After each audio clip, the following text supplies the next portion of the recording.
गंदम बोई है वो आपको दिखाती हूँ। तकरीबन ये 6 एकड़ ज़मीन है, उसमें मैंने गंदम बीजी है। आइए आपको मैं दिखाती हूँ। अब थोड़ी थोड़ी निकलना शुरू हो गई है। ये देखिए, ये सारी वहाँ से ये सारी शुरू होती है। ये साथ मिल है, ये अब नहीं चल रही, बंद है। और ये सारी जैसे जैसे आप देखते जाएंगे ये सारी अपनी ये है। इसमें अंदर ये स्वाना भी है। और ये सारी तकरीबन ये 6 एकड़ ज़मीन बनती है। ये मैंने बीजी है, ये छट्टे पे मैंने बीजी है। अल्लाह पाक इसको वक्त लगाए। कीजिएगा और बताइएगा हमारा व्लॉग अच्छा है। आपने कमेंट्स में ज़रूर बताना है। हमारे चैनल को सब्सक्राइब भी कीजिए।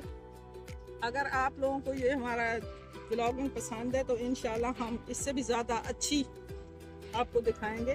कमेंट्स में आप लोगों ने मुझे ज़रूर बताना है कि आपको हमारा व्लॉग कैसा लगा।